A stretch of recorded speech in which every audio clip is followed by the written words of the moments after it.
Hello everyone, welcome to Doon law mentor. आप लोगों ने बहुत बार देखा होगा कि रोड पर जब कोई एक्सीडेंट हो जाता है और बड़ा घातक तरीके से एक्सीडेंट होता है, मगर उस समय कई बार जिसका एक्सीडेंट होता है उसको टाइमली मेडिकल ट्रीटमेंट नहीं मिल पाती है।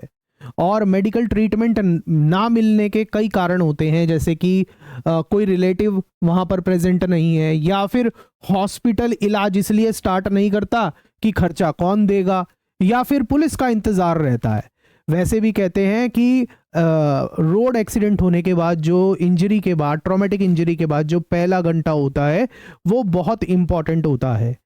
और इस पर कुछ ना कुछ जरूर होना चाहिए। और इस बात के ऊपर हमारी सुप्रीम कोर्ट ने एक बहुत ही महत्वपूर्ण निर्णय दिया है और उसके ऊपर एक लैंडमार्क जजमेंट देते हुए सरकार को ये आदेश दिया है कि 14 मार्च 2025 तक रोड एक्सीडेंट विक्टिम्स के लिए गोल्डन आवर के अंदर मेडिकल ट्रीटमेंट, वो भी कैशलेस ट्रीटमेंट की लिए स्कीम बनाई जाए और उसको फटाफट से 14 मार्च 2025 तक इंप्लीमेंट कर दिया जाए।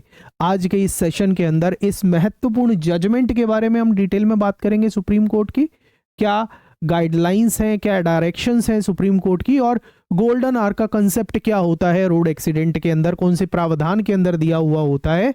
तो that we will be discussing in this important session. तो आप वीडियो के लास्ट तक बने रहिएगा, आपको बहुत कुछ सीखने को मिलेगा। अगर आप judiciary, APO and JLO examination की तैयारी कर रहे हैं तो आपके लिए वैसे ही इंपॉर्टेंट है, अदरवाइज एक आम जन के लिए भी ये जजमेंट बहुत इंपॉर्टेंट होने वाली है। तो वीडियो के लास्ट तक जरूर बने रहिएगा। और हमारा ये प्रयास आपको अच्छा लगता है तो वीडियो को जरूर लाइक करिएगा, जितना भी हो सके अपने सर्कल के अंदर प्रमोट करिएगा, क्योंकि इस तरीके की बेहतरीन जानकारी सबके पास पहुंच सके। चलिए आज के सेशन को स्टार्ट करते हैं। देखिए, केस का नाम है S Rajasekaran versus Union of India and others 2025 Supreme Court. 2025 Supreme Court का ये जजमेंट है। इसके अंदर डॉक्टर एस राजशीकरन ने बहुत सारी पेटिशंस, रिट पेटिशन फाइल की हैं रिगार्डिंग द रोड एक्सीडेंट के ऊपर, कि किस तरीके से उनको हम कम से कम कर सके, बेटर मॉनिटरिंग वगैरह कर सके। तो उसमें एक पेटिशन के अंदर अब हाल ही के अंदर सुप्रीम कोर्ट ने ये जजमेंट दिया है, ये ऑर्डर दिया है। Doctor S Rajasekaran files writ petition on road accident death. ठीक है, तो क्या होता है, कोर्ट डायरेक्शन देती है सेंटर को to frame cashless treatment scheme for the victims of the road accident during the golden hour. जो गोल्डन आवर होता है किसी भी रोड एक्सीडेंट के बाद, उस दौरान मेडिकल ट्रीटमेंट, वो भी कैशलेस ट्रीटमेंट विक्टिम को तुरंत के तुरंत मिल सके, उसके लिए स्कीम बनाने की डायरेक्शन दी है सेंट्रल गवर्नमेंट को सुप्रीम कोर्ट ने। और इसके लिए डेडलाइन भी सेट कर दी है कि मार्च 14 2025 तक। आज जब आप ये वीडियो देख रहे हैं, आज तारीख है 10 जनवरी 2025 और कोर्ट ने बोला है कि 14 मार्च 2025 तक ये स्कीम फॉर्मुलेट कर दी जाए और इसको इंप्लीमेंट कर दिया जाए। क्या सिर्फ कोर्ट की डायरेक्शन ही है इस स्कीम के लिए? क्या हमारे पास कोई कानून भी है जहां पर सरकार को यह निर्देशित किया गया है कि सरकार इस तरीके की स्कीम बनाएगी? उस प्रावधान के बारे में भी मैं आज आपको बताऊंगा। तो सीखेंगे बहुत आज आप इस सेशन के अंदर, तो वीडियो के लास्ट तक बने रहिएगा। अच्छा लग रहा है तो लाइक भी करिए, दोस्तों के साथ शेयर भी करिए। आगे चलते हैं। अब जो सुप्रीम कोर्ट ने ये जो कैशलेस ट्रीटमेंट की स्कीम की बात की है, ये किस समय की है कि जब कोई इंजरी होती है, इंजरी होने के बाद जो गोल्डन आवर है उस दौरान ये medical treatment, cashless treatment victim को फटाफट से मिलनी चाहिए। अब ये गोल्डन आवर होता क्या है? The concept of golden hour हम कहते हैं, मैं आपको समझा भी देता हूं कि कोई भी ट्रॉमेटिक इंजरी होने के बाद, कोई भी रोड एक्सीडेंट होने के बाद जो पहला घंटा होता है उसको गोल्डन आवर बोला गया है इस लॉ के मुताबिक। कौन से लॉ के मुताबिक? मोटर व्हीकल एक्ट के मुताबिक। और ये जो गोल्डन आवर का कंसेप्ट है हमारे सेक्शन 2 सबसेक्शन 12A के अंदर भी बताया गया है मोटर व्हीकल एक्ट के section 2 subsection 12A of motor vehicle act के अंदर गोल्डन आवर के कंसेप्ट को बताया गया है। और इसका मतलब क्या होता है, first hour after every traumatic injury with the highest likelihood of preventing death. क्योंकि किसी भी रोड एक्सीडेंट के बाद, ट्रॉमेटिक इंजरी के बाद जो पहला घंटा होता है वो बहुत इंपॉर्टेंट होता है, और अगर सही से उस दौरान मेडिकल ट्रीटमेंट मिल जाए तो there are greater chances of preventing the death of the victim. तो गोल्डन आवर वही है कि पहला घंटा after traumatic injury with highest likelihood of preventive death. और इसका इंपॉर्टेंस क्या है कि अगर विक्टिम को प्रॉम्प्ट मेडिकल केयर मिल जाएगी during this period, then his life can be saved. That is why the Supreme Court has mandated this scheme to be formulated by the central government.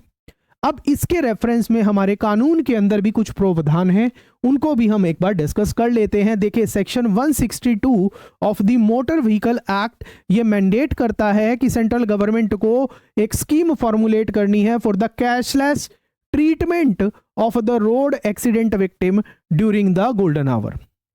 कानून हमारा कहता है, और ये कानून 2022 के अंदर ये जो प्रोविजन है ये सेक्शन 2022 के अंदर इंप्लीमेंट हुआ था, मगर आज तक इसका इंप्लीमेंटेशन नहीं हुआ है, आज तक ये स्कीम फॉर्मुलेट नहीं हुई है। That is why the Supreme Court has issued this direction कि अब हुआ बहुत अत्याचार, अब तो बना दो स्कीम मेरे यार, रोड एक्सीडेंट विक्टिम्स के लिए कैशलेस ट्रीटमेंट की स्कीम।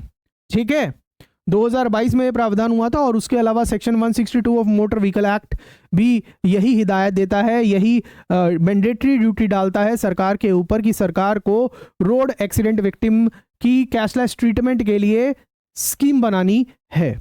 आज तक ये स्कीम बनी नहीं है। उसके अलावा section 164 clause B of motor vehicle act क्या कहता है कि सेंटर को ऑल्सो एस्टेब्लिश करना है एक motor vehicle accident fund, motor vehicle accident fund भी स्थापित करना है ताकि इंश्योरेंस कवरेज मिल सके एंड विक्टिम ट्रीटमेंट हो सके उन सभी लोगों का जो रोड पर चलते हैं।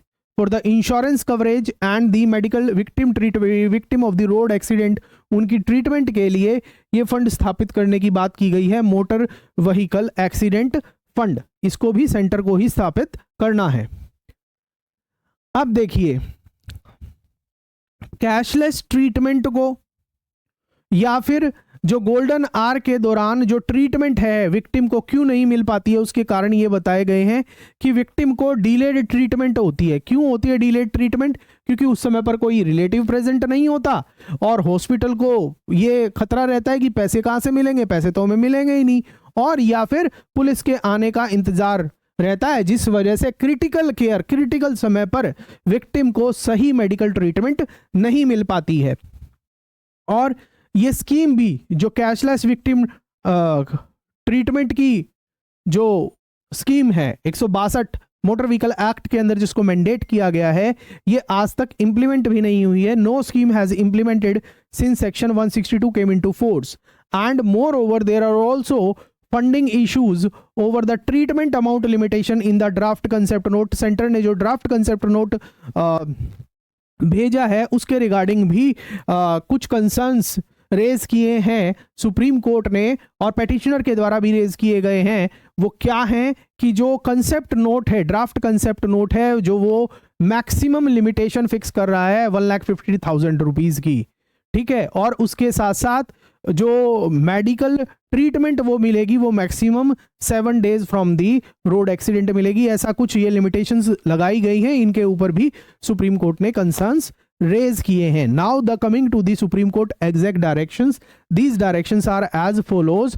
The central government has to frame a scheme for the cashless treatment of the road accident victims by March 14, 2025 और section 162 clause 2 of the motor vehicle act के मुताबिक ये स्कीम फॉर्मुलेट करनी है। और उसके साथ साथ सरकार 14 मार्च 2025 तक स्कीम बना तो लेगी, और स्कीम की डिटेल्स और इंप्लीमेंटेशन एफिडेविट कि हाँ हमने इंप्लीमेंट कर दिया है इसको, वो सुप्रीम कोर्ट के सामने हलफनामा कब तक दायर करेगी? मार्च 21, 2025 तक केंद्र सरकार के द्वारा ये हलफनामा दायर कर दिया जाना चाहिए। और सुप्रीम कोर्ट ने इस मैटर पर नेक्स्ट हियरिंग भी रख दी है, वो 24 मार्च 2025 की रख दी है, 24 मार्च 2025 की रख दी है। अब इसी केस के अंदर सुप्रीम कोर्ट ने जो हिट एंड रन केसेस होते हैं उनके रिगार्डिंग भी कुछ कंसर्न्स रेज किए और कुछ बातों को हाईलाइट किया कि जो हमारा आज की डेट के अंदर हिट एंड रन केसेस के अंदर जो कंपेंसेशन का सिनेरियो है वो इस तरीके से है कि हिट एंड रन केसेस कौन से होते हैं आप बताइए?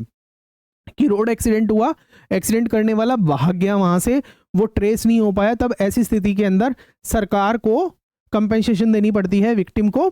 तो ऐसे केसेस के अंदर जो मैक्सिमम अमाउंट फिक्स किया गया है वो 2 लाख अगर डेथ हो जाती है और 50,000 रुपए इंजरीज के लिए होता है। और जहां तक क्लेम प्रोसेसिंग की बात है, देखिए सिर्फ 1662 क्लेम प्रोसेस हुए हैं, 1026 पेंडिंग है, मगर डेथ्स लाखों में होती है, क्लेम फाइल कम हो रहे हैं और उसके बाद प्रोसेस भी कम हो रहे हैं। इसके पीछे लैक ऑफ अवेयरनेस का रीजन बताया और भी बहुत सारे कारण सुप्रीम कोर्ट ने इस केस में बताए। Document requirement, 7 specified documents have been cited जिनको एज अ स्पेसिफाइड डॉक्यूमेंट माना जा सकता है फॉर क्लेम प्रोसेसिंग।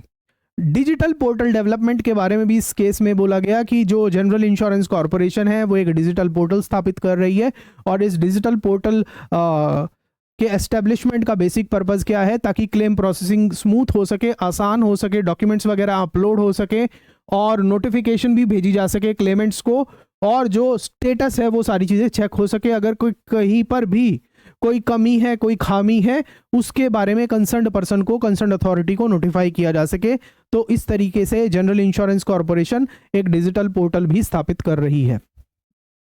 इसी के साथ जो है हमारा आज का सेशन है वो पूरा होता है। आप बताइए आपको आज का हमारा ये सेशन कैसा लगा? आपकी फीडबैक का इंतजार रहेगा और आपके क्या थॉट्स हैं, क्या जो ये सुप्रीम कोर्ट ने जजमेंट दिया है, जो ये ऑर्डर दिया है, is it good? What are your thoughts? क्या आपके कोई सवाल हैं वो भी आप कमेंट सेक्शन के अंदर पूछ सकते हैं। मैं पर्सनली कोशिश करूंगा कि आपके हर सवाल का जवाब दूं। इसके साथ साथ अगर आपको ये पीडीएफ चाहिए तो आप हमारे टेलीग्राम ग्रुप से जुड़ जाइए, दून लॉ मेंटर सर्च करिए, पब्लिक टेलीग्राम ग्रुप पर जुड़ जाइए और वहां से आपको ये पीडीएफ मिल जाएगा। और इसके साथ साथ जजमेंट की ओरिजिनल कॉपी भी हम अपने टेलीग्राम ग्रुप पर शेयर कर रहे हैं आप लोगों के लिए, वो भी आप वहां से ले सकते हैं। With this I am about to end the session.